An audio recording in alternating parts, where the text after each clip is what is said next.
నమస్కారం. ఘంటారావానికి స్వాగతం. ముందుగా ప్రధాన అంశాలు. 31 మంది ఐఏఎస్ ఐపీఎస్ అధికారుల బదిలీలు. పౌర సరఫరాల శాఖ వైస్ చైర్మన్ గా ఢిల్లీ రావు.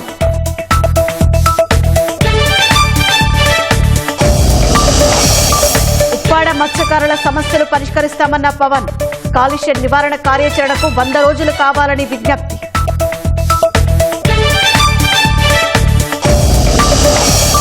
అడిగడుగున ఆంక్షలు ఉల్లంఘిస్తూ జగన్ నర్సీపట్నం పర్యటన. కార్యకర్తల తోపులాటలో వృద్ధురాలికి గాయం.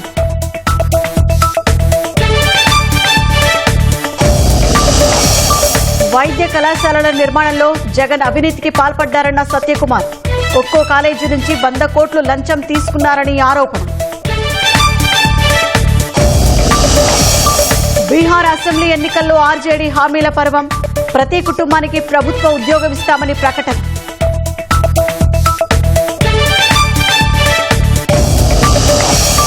సాహిత్యంలో హంగేరియన్ రచయితకు నోబెల్. విధ్వంస భయాల కళాశక్తిని చాటుతూ చేసిన రచనలకు పట్టం.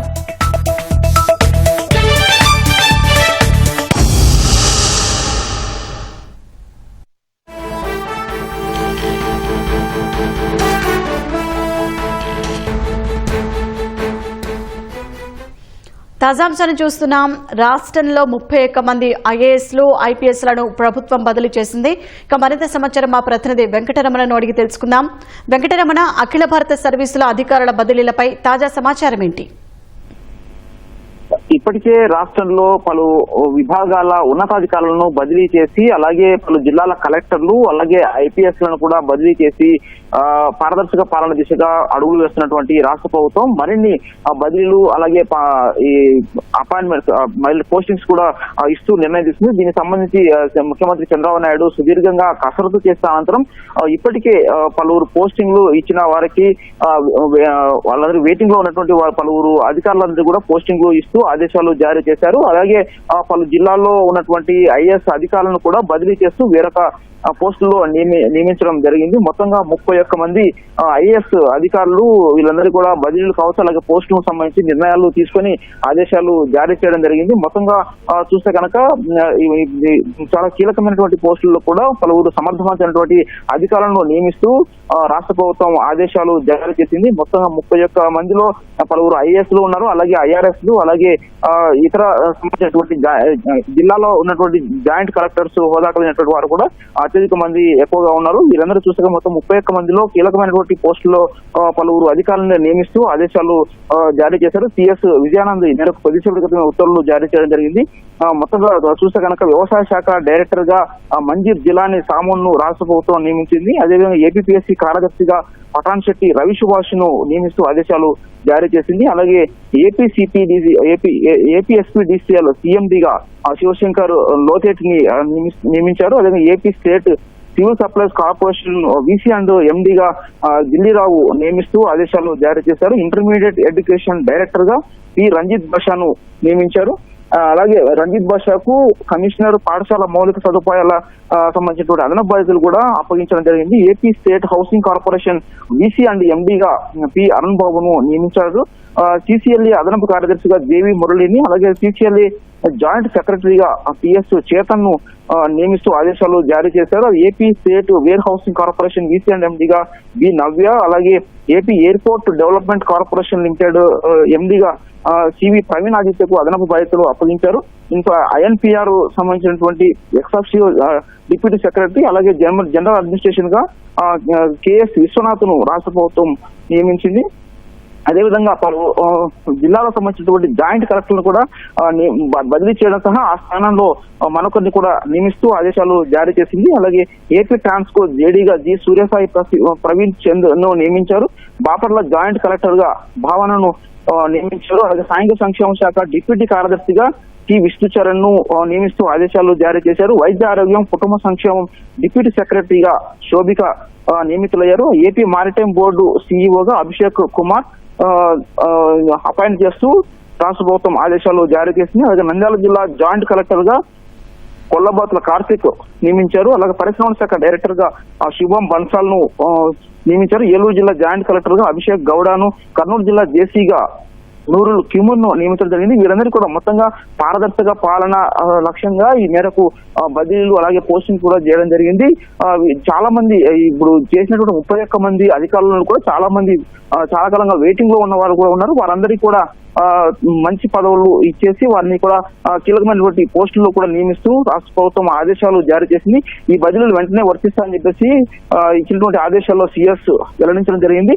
మొత్తంగా చూస్తే కనుక ఇటీవల కాలంలో ఇటు ఉన్నతాధికారుల స్థానం నుంచి అలాగే కింది స్థాయి వరకు కూడా మొత్తం కూడా పలు కీలకమైనటువంటి పోస్టులను కూడా సంస్కరణలు చేస్తున్న పరిస్థితి ఉంది. ఎవరైతే సమర్థంగా పనిచేస్తారో అధికారులు వారందరికీ కూడా మంచి పోస్టులను ఇస్తూ వారిని రాష్ట్ర ప్రభుత్వం ప్రోత్సహిస్తుంది. అదేవిధంగా డిపార్ట్మెంట్ లో కనుక ఎక్కడైనా లోపాలు వారి అధికారులు కూడా వాళ్ళకి కొంత స్థాయి తగ్గించి ఇతర అప్రధాన పోస్టులను కూడా నియమిస్తూ వారికి పనిష్మెంట్ ఇస్తున్న పరిస్థితి. ఈ మొత్తంగా కూడా ఈ వ్యవహారంలో పారదర్శక పాలన లక్ష్యంగా అలాగే ప్రజలకు మెరుగైన సదుపాయాలు అలాగే సౌకర్యాలు కల్పించే విధంగా మెరుగైన పాలన చేసే విధంగానే ప్రజల సమస్యలను పరిష్కరించాలన్నటువంటి ఏకైక లక్ష్యంతోనే ఈ విధమైనటువంటి పరిపాలనలో మార్పు చేస్తున్నట్టుగా రాష్ట్ర ప్రభుత్వ అధికార వర్గాలు స్పష్టం చేస్తున్నాయి. ధన్యవాదాలు రమణ.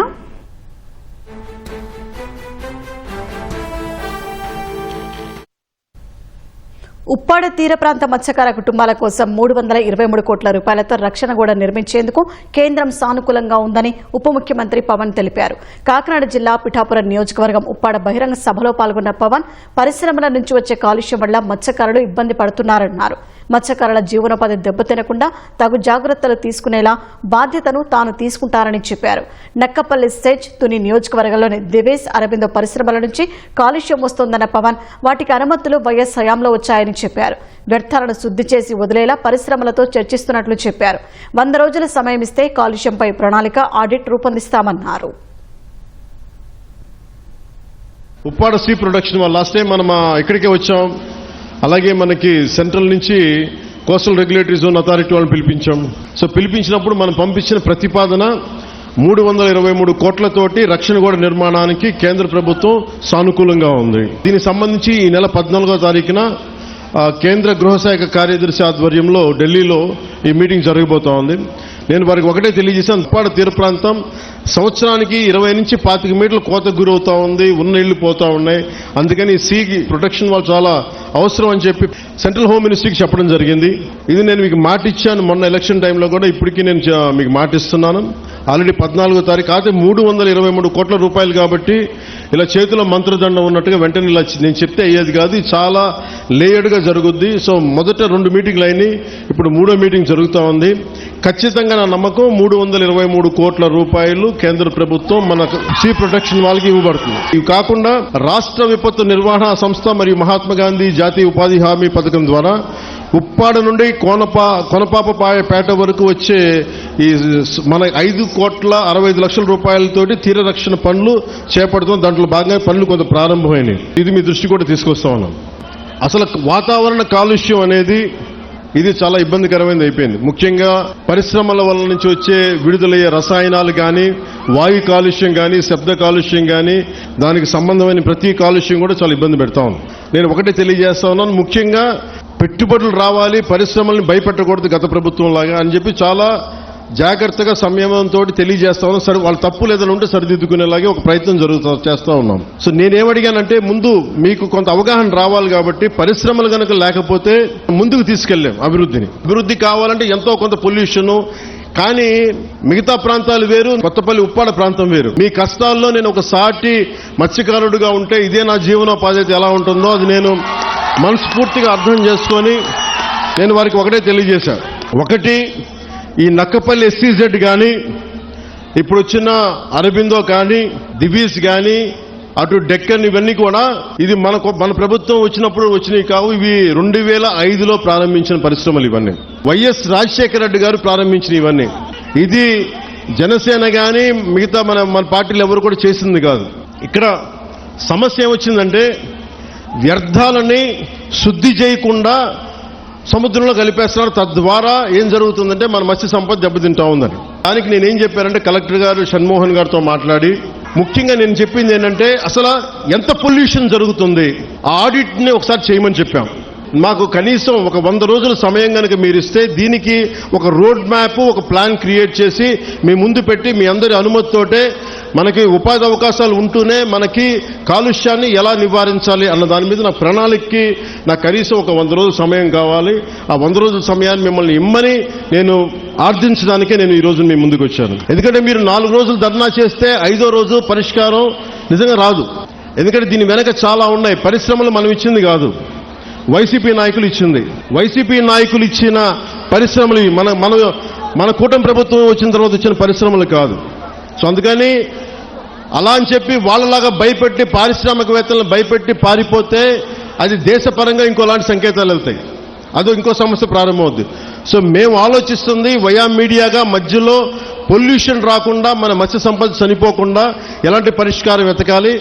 3 నెలల సమయం తర్వాత ఖచ్చితంగా ఒక పరిష్కార మార్గానికి తీసుకొచ్చి, ఇది ఎందుకంటే పిఠాపురం మోడల్, ఈ పొల్యూషన్ మోడల్ రాష్ట్రం అంతా అప్పీల్ అవుతుంది, అప్లై చేయాల్సిన పరిస్థితులు వస్తూ ఉన్నాయి. జగన్ పర్యటన అడుగడుగునా పోలీసుల నిబంధనలకు విరుద్ధంగా సాగుతోంది. అనకాపల్లి జిల్లాలో జగన్ పర్యటనలో తోపులాట జరిగింది. తాళ్లపాళానికి కాన్వాయ్ వచ్చిన సమయంలో ఒక్కసారిగా తోపులాట చోటు చేసుకుంది. ఈ ఘటనలో వృద్ధురాలికి గాయాలయ్యాయి. ఇటీవల తమిళనాడు కరూర్ తొక్కిసలాట ఘటనను దృష్టిలో ఉంచుకుని అవాంఛనీయ ఘటనలు జరగకుండా మార్గదర్శకాలు పాటించాలని జగన్ పర్యటన నిర్వాహకులకు పోలీసులు సూచించారు. హైవేలు, కూడల వద్ద జన సమీకరణ చేసి ట్రాఫిక్ కు ఇబ్బంది కలిగిస్తే చర్యలు తీసుకుంటామన్నారు. ప్రజలు, కార్యకర్తలు జాతీయ రహదారులపై గుంపులుగా చేరవద్దన్నారు. ఎలాంటి అవాంఛనీయ ఘటనకైనా సంబంధిత నిర్వాహకులదే పూర్తి బాధ్యతని మార్గదర్శకాలు ఇచ్చారు. అయినా నిబంధనలు పాటించకుండా జగన్ పర్యటన సాగుతోంది. జగన్ పర్యటన విశాఖవాసులకు చుక్కలు చూపింది. జగన్ విశాఖలో దిగిన తర్వాత నేరుగా వీఐపీ వాహన మార్గంలోనే ఆయన వాహన శ్రేణి బయటకు వచ్చింది. నేరుగా జాతీయ రహదారిపైకి చేరుకుని పెందుర్తి వైపు సాగింది. ఆయన వెళ్తున్న మార్గంలో వాహనాలు ఎక్కడికక్కడే నిలిచిపోయాయి. ఎన్ఏడి కూడలి వద్ద జగన్ కాన్వాయ్ కారణంగా సామాన్యుల వాహనాలను చాలాసేపు ఆపేశారు. జగన్ వెళ్లిన తర్వాత వాహనాలను ఒక్కసారిగా అనుమతించడం వల్ల వాహనదారులు ఇబ్బందులు పడ్డారు. చాలాసేపు నిరీక్షణ తర్వాతే వాహనాలు కదిలాయి. చాలా మంది ఎక్కడ ట్రాఫిక్ లో ఇరుక్కుపోతామోనన్న ఆందోళనతో విశాఖ నుంచి వేరే ప్రాంతాలకు వెళ్లే విమాన ప్రయాణికులు 2 గంటల ముందుగా ఎయిర్పోర్టుకు చేరాల్సి వచ్చింది. వైద్య కళాశాలల నిర్మాణం విషయంలో జగన్ భారీగా అవినీతికి పాల్పడ్డారని, ఒక్కో కాలేజీ కోసం 100 కోట్ల రూపాయల వరకు లంచంగా తీసుకున్నారని వైద్య ఆరోగ్య శాఖ మంత్రి సత్యకుమార్ ఆరోపించారు. కమిషన్ల వ్యవహారం బయటకు వస్తుందనే భయంతోనే ఇప్పుడు వైద్య కళాశాలల పర్యటనల పేరిట ప్రజలను తప్పుదోవ పట్టించే ప్రయత్నం చేస్తున్నారని మండిపడ్డారు. అభివృద్ధిని అడ్డుకునేందుకు జగన్ అనేక కుట్రలు చేస్తున్నారని, న్యాయస్థానంలో పిటిషన్లు వేయించిన సందర్భాలు ఎన్నో ఉన్నాయన్నారు. పేద ప్రజలకు మంచి చేయాలని, పీపీపీ విధానంలో వైద్య కళాశాలలు నిర్మించాలని కూటమి ప్రభుత్వం నిర్ణయించిందన్నారు. జగన్మోహన్ రెడ్డి గారికి ఏనాడు మెడికల్ కాలేజీల మీద సమీక్ష చేయాలన్న కనీస జ్ఞానం 5 సంవత్సరాల్లో మీకు కలగలేదు.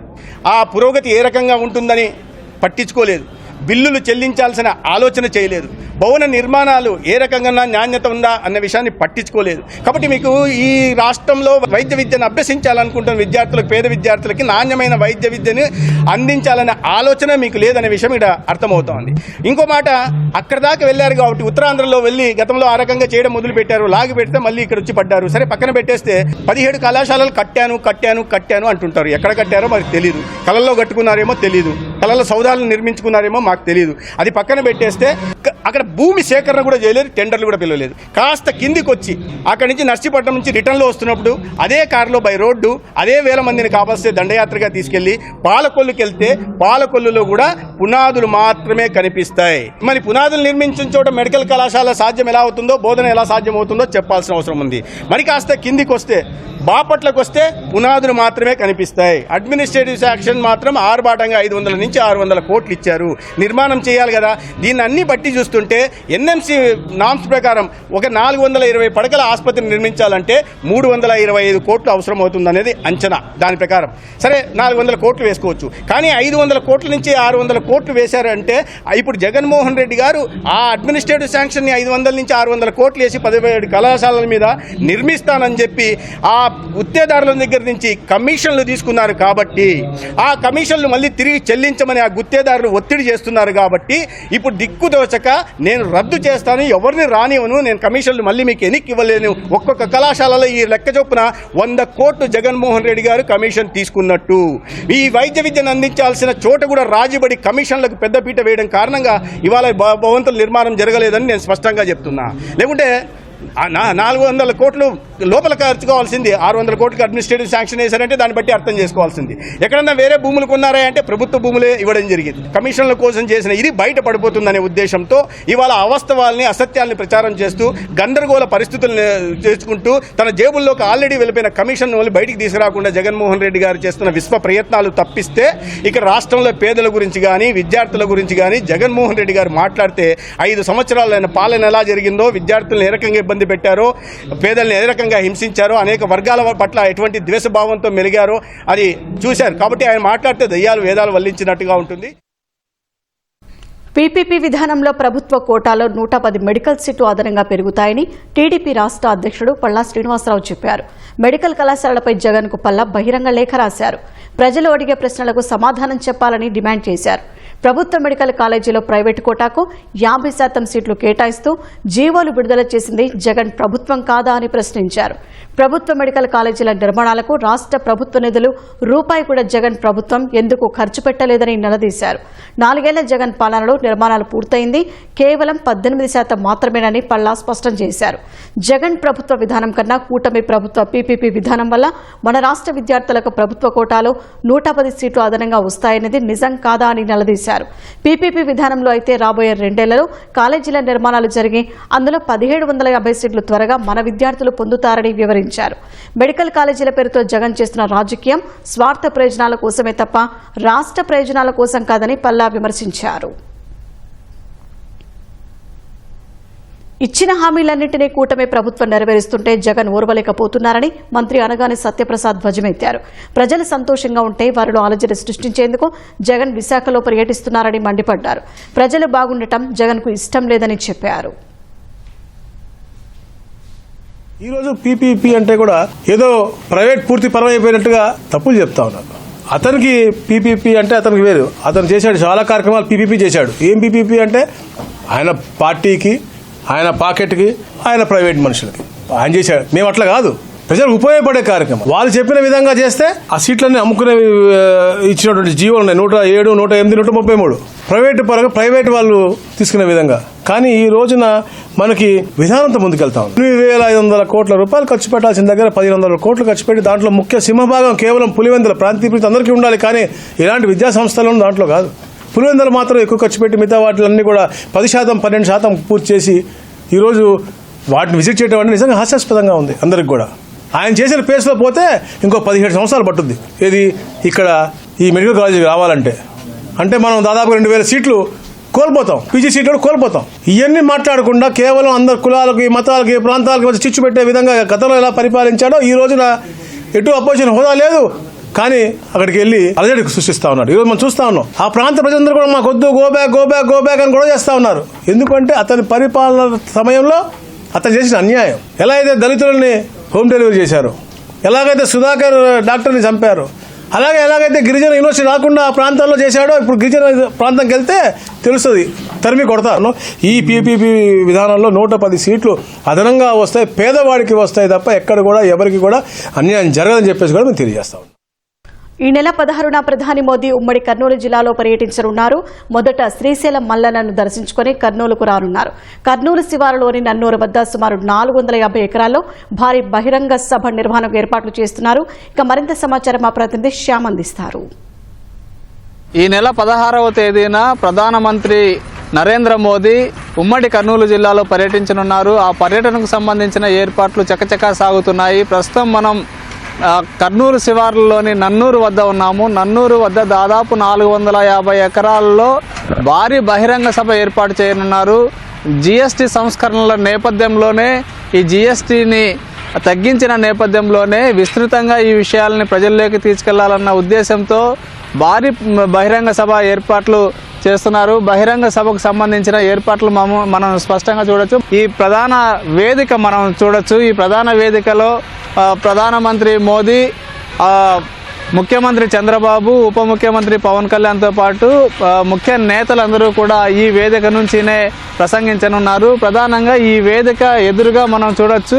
ఈ వేదికను మొత్తం ఈ స్థలాన్నంతా కూడా చదును చేస్తున్నారు. దాదాపు 3 లక్షల మందిని సమీకరించాలని చెప్పి భావిస్తున్నారు.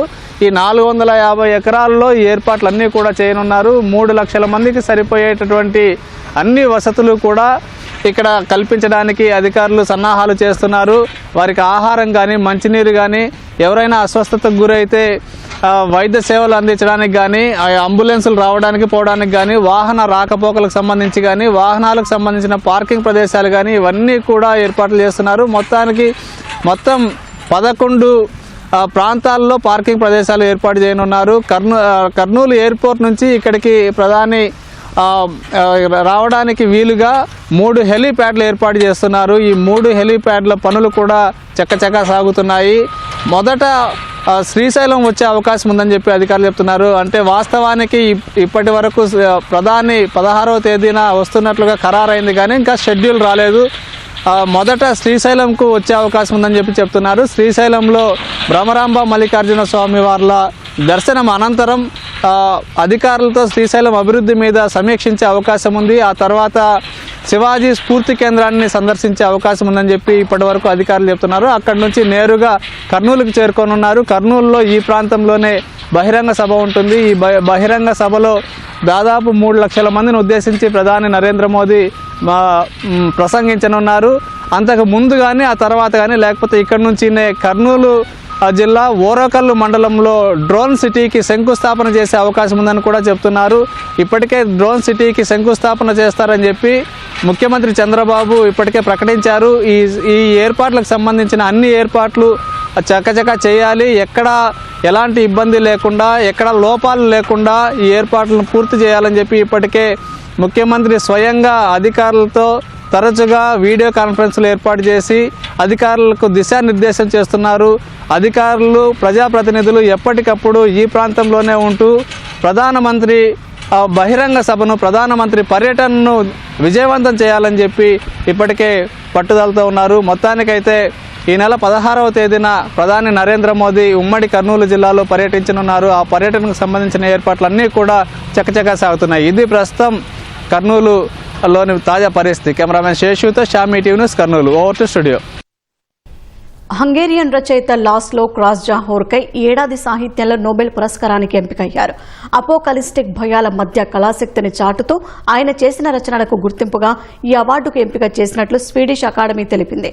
తాత్విక, విచారకర, హాస్యభరిత నవలలను ఏకవాక్యంలో రాయటంలో ఆయన పేరు పొందారు. బీహార్ అసెంబ్లీ ఎన్నికల్లో హామీల పర్వానికి తెరలేచింది. ఆర్జేడీ నాయకుడు, ప్రతిపక్ష నేత తేజస్వి యాదవ్ అతిపెద్ద హామీ ఇచ్చారు. ఎన్నికల్లో గెలిచి అధికారంలోకి వస్తే బీహార్లో ప్రతి కుటుంబం తప్పనిసరిగా ప్రభుత్వ ఉద్యోగం పొందేలా చట్టం తెస్తామని ప్రకటించారు. और जो मेरी पहली जो घोषणा है, बिहार के जिस भी परिवार के पास सरकारी नौकरी नहीं है, ऐसे हर परिवारों को एक नया अधिनियम बना करके अनिवार्य रूप से उन परिवार में नौकरी जो है दी जाएगी।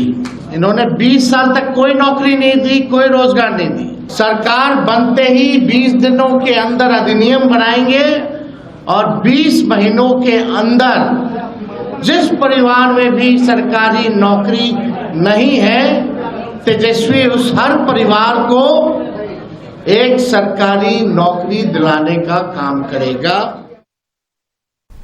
ఆఫ్ఘనిస్తాన్లోని తాలిబాన్ల సర్కారుతో సంబంధాలను భారత్ మెరుగుపరుచుకునే దిశగా అడుగులు పడుతున్నాయి. తాలిబాన్ మంత్రి అమీర్ ఖాన్ ముత్తాకి 7 రోజుల భారత పర్యటన మొదలైంది. పొరుగుదేశం పాకిస్తాన్ ఈ పర్యటనను నిశితంగా పరిశీలిస్తోంది.